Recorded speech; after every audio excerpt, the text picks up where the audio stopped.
Dari keterangan saksi yang ada, selama ini kegiatan tersebut itu dilakukan yang mengundang pemain-pemain dari luar. Kopka Basar dan Peltu Lubis masih menjalani pemeriksaan di Mako Denpom Lampung. Keduanya mengaku membawa senjata api rakitan dan mengeksekusi 3 anggota Polri di Waikanan, Lampung. Sementara itu, rekaman percakapan antara Peltu Lubis dan oknum rekannya sebelum arena judi sabung ayam di Letter S, Negara Batin digerebek beredar. Diduga rekaman inilah yang pemicu penembakan.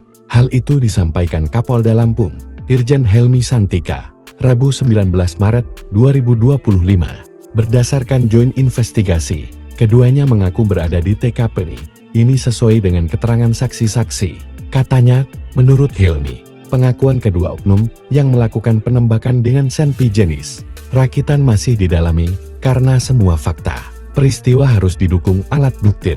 Helmi juga mengatakan, ada kesaksian seorang penjudi berinisial Z yang ada di lokasi dan para saksi lainnya, bahwa jarak tembak antara oknum dengan anggota kepolisian bervariasi. Ada yang menyebut jarak 6 meter dan ada yang menyebut 13 meter, kata Helmi. Ditambahkan Pangdam 2 Sriwijaya, Maijen TNI Ujang Darwis mengatakan, penyelidikan gabungan antara TNI Polri diharapkan segera selesai. Bagaimana penyebab peristiwa ini terjadi?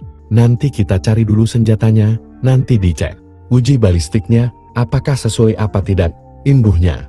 Meski kedua oknum TNI yakni Kopka B dan Peltu L telah mengakui perbuatannya, namun hingga kini, keduanya belum ditetapkan menjadi tersangka. Diketahui, lokasi judi sabung ayam tersebut berada di Kampung Karangmanik, Kecamatan Negara Batin, Kabupaten Waikanan.